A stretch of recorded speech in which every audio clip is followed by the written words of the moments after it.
السلام عليكم ورحمة الله وبركاته. اللهم صل وسلم وبارك على سيدنا محمد وعلى آله وصحبه أجمعين، أفضل الصلاة وأتم التسليم. يا رب تكونوا جميعا بخير وفي أتم صحة وأحسن حال، ويجعل سعادة الدنيا والأرض ما بين إيديكم، اللهم آمين يا رب العالمين. زي ما انتم شايفين كده النهاردة الروتين بتاعنا سهل وبسيط. جايبين سمك بوري طازة كده. كانوا 6 سمكات، سِبت 3 يعني غسلتهم غسلة كويسة محترمة كده، بس ما عملتش فيهم أي تنضيف علشان هاشويهم. وال3 التانيين قشرتهم وقصقصت كده الزعانف بتاعتهم، وباقشّر القشر اللي عليهم. معانا بطاطستين 2 بس بالعدد، باقطّعهم كده بين الشيبسي وبين يعني ما هياش، مش باقطّعها تقطيعة صواني البطاطس العادية، باقطّعها فوق الشيبسي بحاجة بسيطة جدًا. فردتهم زي ما أنتم شايفين كده في الصينية كده، قطّعتهم طبعًا شرايح وغسلتهم غسلة محترمة، وصفيتهم رصيتهم كده في الصينية. معانا تتبيلة السمك المعتمدة بتاعتنا اللي هي توم وشطة حمرا وشطة خضرا وكمون، اللهم صل على سيدنا محمد، وملح. رشة صغيرة كده على البطاطس، وبعدين ببدأ أعمل فتحات في السمك كده علشان السمك يشرب من التتبيلة وينشف على قدر ما يمكن، علشان خاطر السمك البوري بيبقى سمين وكده، فلو فضل مقفولة تبقى طرية جامد من جوه. أنا حباها تبقى ناشفة كده وطعمها حلو. بعد ما افتحها كده بارجع أدهن جسمها كده برضك من نفس الدقة بتاعة السمك أو الخلطة اللي قُلت لكم عليها.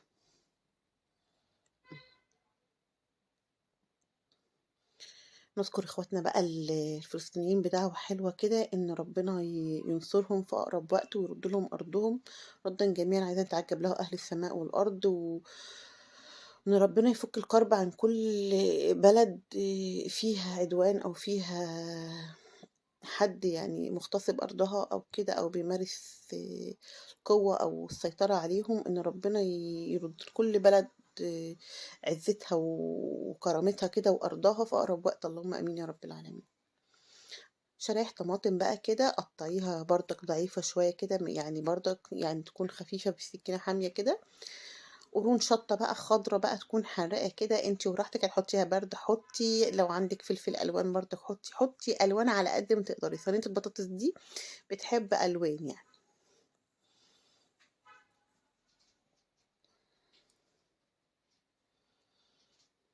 نذكر الله بقى كده، سبحان الله بحمده، سبحان الله العظيم، عاد خلقه ورضا نفسه وزنة عرشه ومداد كلماته.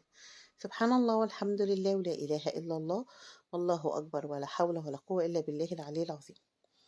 بندي رشة تانية زي ما انتم شايفين كده، كل شوية بدي رشة خفيفة كده، يعني عشان يبقى كله متبل من بعضه. ليمون بقى السمك، يعني ليمونة كبيرة محترمة ميتها كتير، يعني ما اقولكيش ليمونة ميتها قد ايه. واحط، يعني انتوا شايفين هو السمك مش كتير، 3 سمكات في الصينية، بس حطيت ليمونة محترمة كده نزلت مية كتير قوي عليهم. دي بقى اول ما بتتحط على النار ريحتها فظيعة، متقدريش تقاوميها، وبحط عليها حوالي معلقة زيت، لان البوري اصلا سمين فهينزل سمنة منه، فمش بحط زيت كتير. بحط حبة مية صغيرة عشان خاطر البطاطس تستوي بيها، وببدأ أحطه على نار عالية من فوق البوتاجاز، وبعدين أما بحيث البطاطس دخلت في السوا بدخله الفرن. كده الصينية بتاعتنا بقت جاهزة. نضف بقى الرخامة بتاعتنا أول بأول بقى، طبعا دي زفارة فما تسيبيش ما تكوميش حاجة على حاجة، يعني زفارة تنضفي أول بأول. نخش على الصنف التاني بقى، هو سمك برضك بس يعني هنتعمل بطريقة تانية.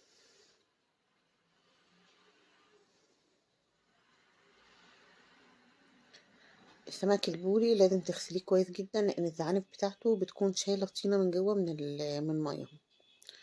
صينية فاضية زي ما انتم شايفين كده، وجبت فيها ورقة ألوان. طبعا هي الصينية ممكن أشوي فيها زي ما هي كده، بس أنا حفاظا يعني على إن ما تعبش في غسيل الصينية وكده، فبحط ورقة فيلم إنه متوفر وموجودة عندي. معلقة زيت بردك بدهن بيها كده ورقة الفويل، وبجيب بقى الردة بتاعتنا بقى، الردة بتاعت الشوي، بتتباع عند العطار عادي. ممكن لو ليكي حد في الأرياف أو حد من القرى بقى بتبقى جميلة، كامتة الفلاحين بتبقى أنعم بكتير من اللي بتتباع عند العطارين. بتبلها كويس كده من فوق ومن تحت، وبدي رشة صغيرة جدا للصينية، وببدأ أرص السمك بتاعي كده.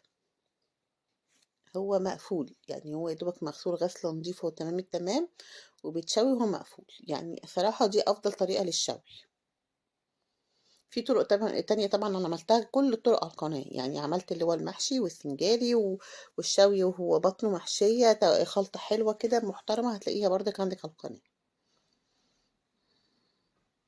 لو وصلتوا معايا لحد هنا من الفيديو ما تنسيش من لايك وشير القناة بقى وسبسكرايب، لو أنتِ أول ما تخشي عندي القناة يا ريت تضغطي على جرس الكل عشان يوصلك مني كل جديد.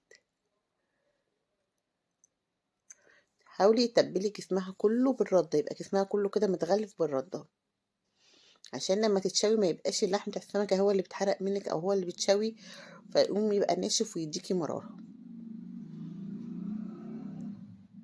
وهنا بقى هولع الفرن على الصينيتين وخلاص، يعني هنشوي دوت وهندخل الصينية التانية أخدت غلوة على النار من فوق وخلاص هنعمل.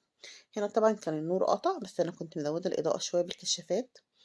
شايفين السمك ما شاء الله طبعا ما اتشواش في ثانية وطلع كده، بدير من فوق لتحت والجنب ده بوقفه على يعني على جنبه كده وبوقفه على بطنه وظهره، وبجيب نفس الخلطة المحترمة بتاعتي بس بزود عليها توم بقشره بقى كتير.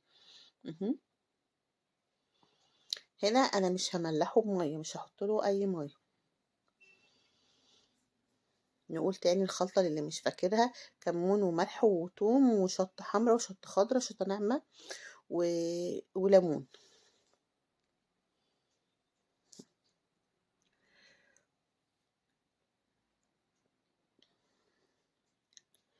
لا إله إلا أنت سبحانك إني كنت من الظالمين. يعني احنا بنحاول ان يعني بقدر الامكان ان اغلب الاكلات تتعمل في البيت، علشان شايفين ان كل حاجة دلوقتي بقت اسعارها عاملة ازاي، وكمان علشان النظافة يعني. مش عارفة هنا الصورة مهدودة زي ما يكون في عاكس مية ولا حاجة، معلش هي الحتة دي بس اللي هتبان في النور وهو قاطع يعني.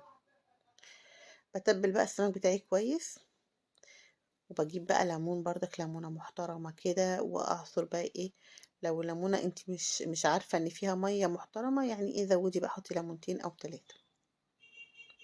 لكن زي ما انتم شايفين الليمونة بتنزل مية كتير قوي.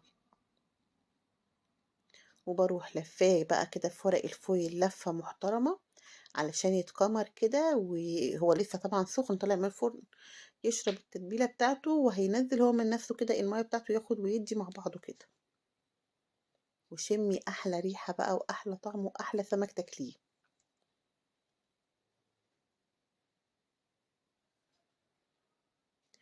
ركنته بقى كده وهسيبه على الجنب ده شوية وهرجع له على الجنب التاني شوية على بال ما نبدأ ناكل.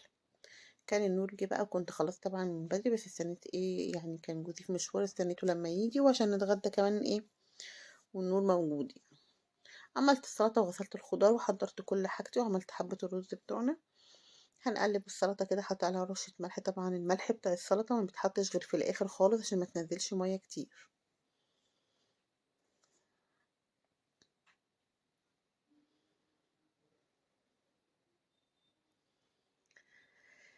لا إله إلا أنت سبحانك إني كنت من الظالمين. والله يا جماعة الحاجة في البيت يعني من أفضل الحاجات إنك تعملي أكلك كله في البيت. يعني من كام يوم جوزي وصى على السمك، سمك قلي وسمك سنجاري، فبتاع السمك فهم غلط، فهم ان هو عايز سنجاري جاهز. فرجع اتصل عليه قال له معلش وكده ابو كريم انا يعني احنا عملنا السنجاري وسيبنا، فقال لي قلت له خلاص مفيش مشكله حصل خير يعني هتقول له ايه يعني. دمها تقيل انك ترجع السمك او تقول له لا انا عايزه ني فخلاص، بما ان انا بحب اعمل السنجاري في البيت لان ليا طريقه مميزه في البيت يعني. عايزه اقول لكم ان هو لما جه رغم ان هو بتاع السمك احنا يعني نضيفه معتمدين كده، بس السمك ذات نفسه مش بيقشروه كويس يعني، بيبقى قشره كده يعني تحسي ان السمكية مش ظهرها كله عليه قشر اللي هو السافة ده. حبة الرز بقى صغيرين عشان احنا زي ما قلت لكم عدد الافراد يعني احنا افراد البيت ناقصين شوية.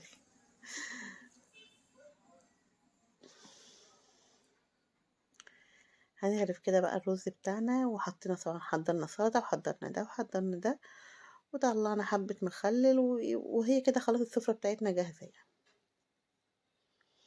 فيديو سهل وبسيط من افضل الاكلات طبعا. السمك المفروض ان هو من افضل الاكلات بالنسبه للناس كلها، بس انا عندي يعني بيبقى مشكله عشان خاطر بنتي مش بتاكل سمك. فاليوم اللي بعمل فيه سمك ببقى متضايقه ومتاذيه ان انا عامله سمك وهي مش هتاكل منه. اوقات كتير بتحكم عليا ما اعملهاش حاجه تانية. فيديو سهل وبسيط شاركت معاكم الغدا بتاعي النهاردة، أتمنى يكون عجبكم. وطريقة الشوي للسمك وطريقة برضك الصينية طريقتين أفضل من بعض لأي نوع سمك، الطريقتين دولت بينفعوا معاكي في أي نوع سمك. متنسونيش من لايك وشير وكومنت الحلو اللي بيشجعني، ونقول ميعادنا معاكم الفيديو الجاي بإذن الله، والسلام عليكم ورحمة الله وبركاته.